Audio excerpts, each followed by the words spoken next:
Corona virus से लड़ाई के लिए हमें वैक्सीन लगवाना बहुत ज़रूरी है। पर वैक्सीन लगवाने से पहले सबसे पहले मन में ये सवाल आता है कि हम कौन सी वैक्सीन लगाएं, हमें वो कैसे मिलेगा, कैसे हम जाकर अपने को वैक्सीन लगवा सकते हैं और कितने पैसे का मिलेगा और कौन सी वैक्सीन रहेगी सबसे बेहतर। तो आज के वीडियो में आपको यही सब बताऊंगा। तो नमस्कार, मैं हूं विकास और आप देख रहे हैं वीके सिंह ब्लॉग्स, जहां आपको मिलती है आपकी हेल्थ से रिलेटेड सभी जानकारी। वीडियो में आगे बढ़ने से पहले नीचे दिख रहे लाल कलर के सब्सक्राइब बटन को क्लिक करें और साथ में आ रहे बेल आइकन को क्लिक करके ऑल नोटिफिकेशन पर क्लिक करें, जिससे आपको आपकी हेल्थ से रिलेटेड सभी वीडियो मिलती रहेंगी सबसे पहले। देखिए, वैसे तो कई सारी वैक्सीन्स हैं, पर जो हमारे इंडिया में उपलब्ध है मैं उसी की बात करता हूं। जो हमारे इंडिया में उपलब्ध हैं अभी वो हैं दो उपलब्ध हैं, वो एक कोविशील्ड और कोवैक्सीन। ये दोनों ही वैक्सीन जो है हमारे देश में बनी है, हमारे भारत में ही बनी हुई है।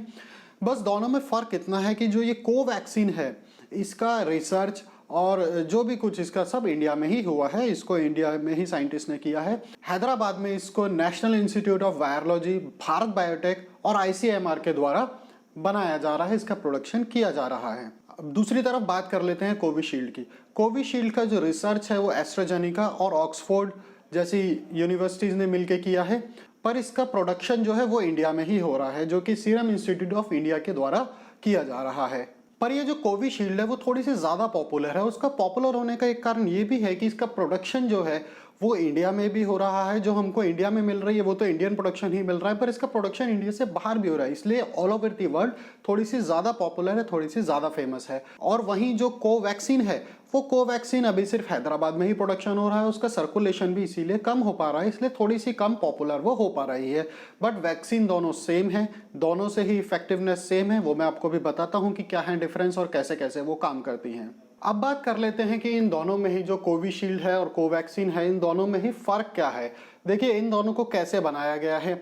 सबसे पहले जो हम कोवैक्सीन की बात करते हैं, कोवैक्सीन को जो है कोरोना से ही बनाया गया है। जो हमारा कोरोना वायरस होता है उसी को ही डेड फॉर्म में लिया गया है, और वो जब उसको हम इंजेक्ट करते हैं बॉडी में तो उससे क्या होता है कि कोरोना ही हमारी बॉडी में एंटर करता है, पर वो डेड फॉर्म में होता है। यहाँ पर ध्यान ये रखना है कि वो डेड फॉर्म में होता है, वो मल्टीप्लाई नहीं करता, वो हमारी बॉडी को इफेक्ट नहीं करता है। बस उससे क्या होता है कि हमारी बॉडी एंटीबॉडीज बनाना स्टार्ट कर देती है। कोरोना से लड़ने के लिए जो एंटीबॉडी बनाना ज़रूरी है वो बॉडी हमारा बनाना स्टार्ट कर देती है, क्योंकि बॉडी को लगता है कि हमारे पास कोरोना वायरस बॉडी में एंटर कर गया है, तो वह एंटीबॉडीज बनाती है। और जो कोविशील्ड है उसको क्या है कि चिंपैंजी का एडिनो वायरस लेकर बनाया गया है। चिंपैंजी में जो एडिनो वायरस होता है उसको थोड़ा सा मॉडिफाई करके कोरोना का स्पाइक उसको दे करके, प्रोटीन स्पाइक जो होता है वो दे करके बनाया गया है। और उसमें भी वही है कि हमारी बॉडी उसको एज अ कोरोना ट्रीट करती है और उसके लिए फिर हमारी बॉडी एंटीबॉडीज़ बनाना स्टार्ट कर देती है। पर हमें ध्यान यहाँ रखना है कि ये दोनों ही डेड फॉर्म में होते हैं, तो इससे हमें कोई नुकसान नहीं होता है। हालांकि जब अगर हमें कोरोना इफेक्ट होता है तो हमें कितने उससे नुकसान होते हैं, वो हमारी बॉडी को इफेक्ट करता है, क्योंकि वो हमारी बॉडी में मल्टीप्लाई होना स्टार्ट कर देता है।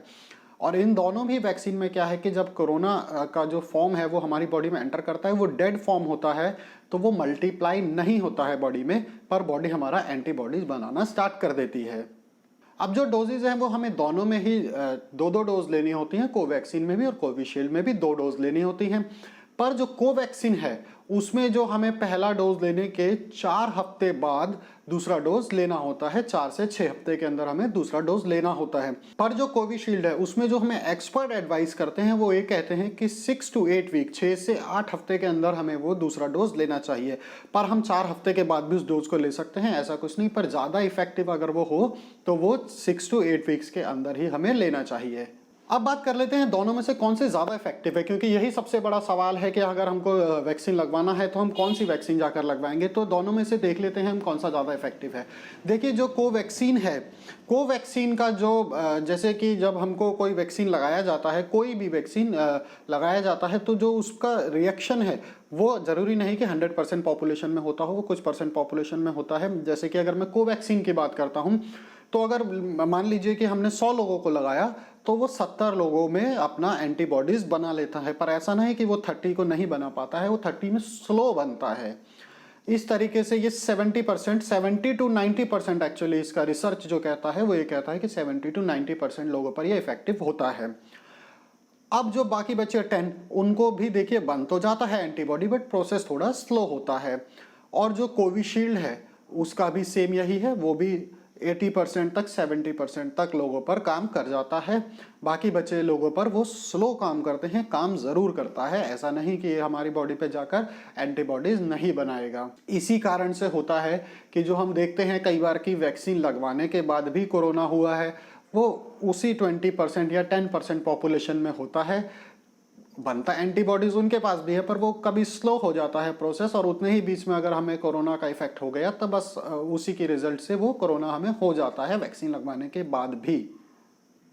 और जो कोवैक्सीन है, कोवैक्सीन का मोर्टेलिटी रेट 100% का है। मतलब अगर आपने कोवैक्सीन का इंजेक्शन लगवाया है, कोवैक्सीन को आपने लगवाया है, तो डेथ के चांसेस बिल्कुल जीरो हो जाने वाले हैं, बिल्कुल जीरो हो जाएंगे। पर इसमें हमको ये कंफ्यूज नहीं होना कि कोविशील्ड से हमको ऐसा नहीं है, कोविशील्ड से भी वही है, हमको डेथ के चांसेस नहीं रहते हैं दोनों ही वैक्सीन लगवाने से। तो ज़रूरी यहाँ पर यही है कि हमें वैक्सीन लगवाना है, ज़रूरी ये नहीं है कि कौन सा वैक्सीन लगवाना है, हमें वैक्सीन ज़रूर लगवाना है, क्योंकि यही हमको कोरोना से लड़ने में मदद करने वाला है। अभी हम एक चीज और बार बार सुन रहे हैं कि कुछ कुछ नए नए वेरिएंट आ रहे हैं, जैसे कि यूके का वेरिएंट आया है, ब्राजील का वेरिएंट आया है, साउथ अफ्रीका का वेरिएंट है, इंडिया में भी कुछ अपने अलग अलग वेरिएंट्स हैं।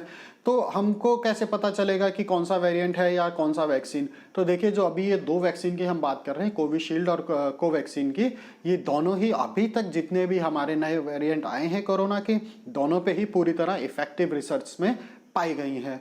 दोनों ही पूरी तरह रिसर्च में जो इनको देखा गया है वो इफेक्टिव है नए नए वेरिएंट पर भी। तो हमें इससे घबराना नहीं है कि कौन सा वेरिएंट है या क्या है, दोनों ही वैक्सीन हमें पूरी तरह इफेक्टिव होती हैं। और जो साइड इफेक्ट्स की बात करें अगर, तो साइड इफेक्ट देखिए, इसमें कोई बहुत बड़ा साइड इफेक्ट अभी तक देखने को नहीं मिले हैं। जो छोटे छोटे साइड इफेक्ट्स हैं वो यही है कि जब हम इसको आम पे लगाते हैं, इसको हमें देखिए आम पर ही लगाना है, तो अगर गलती से भी, वैसे कोई लगाता नहीं है, बट गलती से भी हमको ये नहीं कि इसको हम कहीं और लगाएं, इसको हमें आम पर ही लगाना है। अच्छा, अब इसके साइड इफेक्ट की बात करते हैं। तो जो साइड इफेक्ट्स हैं इसके हमें अभी तक तो ज़्यादा रिसर्च में कहीं देखने को कुछ नहीं मिले हैं, और ये बहुत सारे लोगों को लगाया जा चुका है, तो रिसर्च एक अच्छी हमारे पास आ चुकी है। तो इसमें देखिए जो साइड इफेक्ट है वो सबसे पहला तो ये है कि जब हम आम पे इसको लगाते हैं तो आम में थोड़ा पेन हो जाता है, कई बार थोड़ा फीवर आ जाता है, कई बार कभी कभी थोड़ा सा खांसी भी हो जाता है। इस तरीके के साइड इफेक्ट हैं, ज़्यादा कोई बड़ा साइड इफेक्ट इसका अभी तक नहीं देखा गया है दोनों ही वैक्सीन में। अब ये वैक्सीन है किसको लगवाना है और किसको नहीं लगवाना है, देखिए ये तो सबको लगवाना चाहिए, ये तो हमारे देश के हित में है, हमारे परिवार के हित में है, सबको लगवाना चाहिए। पर पहले कुछ रिपोर्ट्स निकल कर आई थी कि हमको प्रेग्नेंट वुमेन को नहीं लगाना है या कैसा, पर अभी की आज की करंट की रिपोर्ट से हम अगर बात करें तो इसमें जिन लोगों को ड्रग्स से एलर्जी है, मीन्स कि जिनको दवाइयों से कुछ एलर्जी होती है या फिर तो उनको प्लाज्मा की थेरेपी दी गई है, उन लोगों को इसको थोड़ा अवॉइड करना चाहिए अभी, या फिर तो अपने डॉक्टर से कंसल्ट करना चाहिए और फिर उसके बाद ही उन्हें वैक्सीन लगवाना चाहिए। बिना डॉक्टर से कंसल्ट करे आप वैक्सीन के लिए ना लगवाएं, क्योंकि आपको अगर किसी दवाई से एलर्जी है या प्लाज्मा थेरेपी दी गई है तो वो आपके लिए साइड इफेक्ट कुछ ज़्यादा कर सकती है। पर आप अपने डॉक्टर से कंसल्ट करिए, वो आपको प्रॉपर तरीका बताएंगे, उसका जो भी प्रिकॉशन या मेडिकेशन उसके बाद आपको ज़रूरत है वो सब वो आपको बताएंगे, और उस तरीके से ही आपको वो वैक्सीन लगवाना है। और जो इसका प्राइस है, प्राइस ऐसा है कि इसका जो स्टेट गवर्नमेंट्स हैं हमारी हैं, उनको कोवैक्सीन जो है 400 रुपये का मिल रहा है। पहले वो 600 का था, बट उसका प्राइस कट करके अभी 400 कर दिया गया है। और सेंट्रल गवर्नमेंट को वही कोवैक्सीन 150 रुपये का मिल रहा है।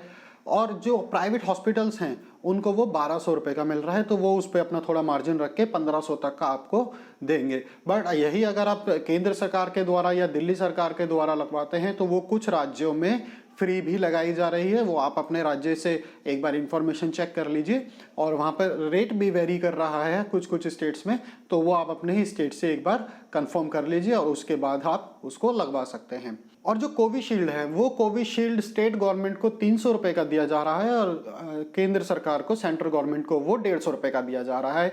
तो उसका भी वही है कि कुछ स्टेट्स में ये फ्री लगाया जा रहा है, कुछ स्टेट में इसके कुछ प्राइस हैं, ऊपर नीचे वेरी है, तो वो आप अपने स्टेट से कंफर्म कर लीजिए।